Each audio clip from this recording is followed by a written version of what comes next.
guys, magluluto po ako ng alimasag. Papakuluan ko lang. Yan ang ulam namin ngayon, hapunan. Ayan guys, yung alimasag guys, ayan. Tingnan nyo guys. Ayan guys, alam nyo kung bakit nakatali yan sa guma guys. Para mas sure na hindi makatakbo. Kasi ang mahal ba naman yan, tapos makatakbo lang, tatakasan ka. O di, hindi mo siya mailuto. At ayan na guys, nakalasan ko na ng tali na guma ang ating alimasag. Ayan.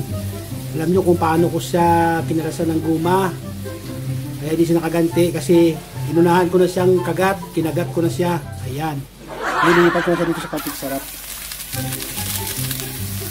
Buyas. Kaya ako magpakulo guys para may lasa siya. Lagyan ng sili. Ang sili ko, hinog na yan eh.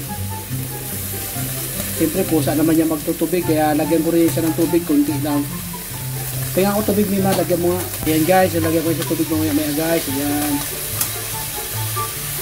May nagagalit dito. Mayroon naman nagagalit guys, yung tigre sa bahay. Bagong panganak. Kaya lagyan ng asin guys, kunti-kunti lang.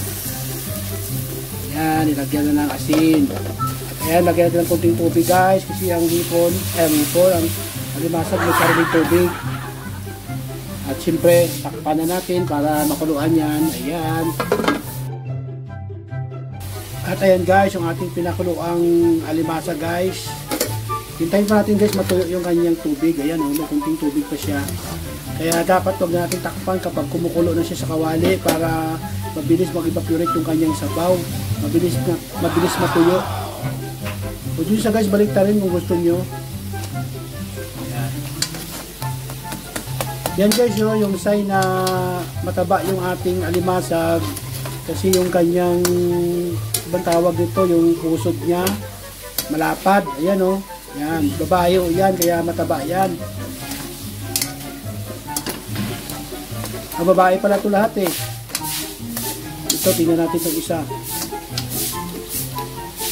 O, babae lahat o, wala palang tumboy. Ayan guys, hintayin natin guys matuyo pa yan guys. Yung maganda yung natutong-tutong na talaga yung kawali natin para mabango yung ating alimasag. Tsaka wala siyang tubig sa loob.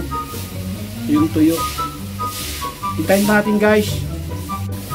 At ito na guys, ito na to guys. Ayan o. O diba? Tutong na yung ating kawali.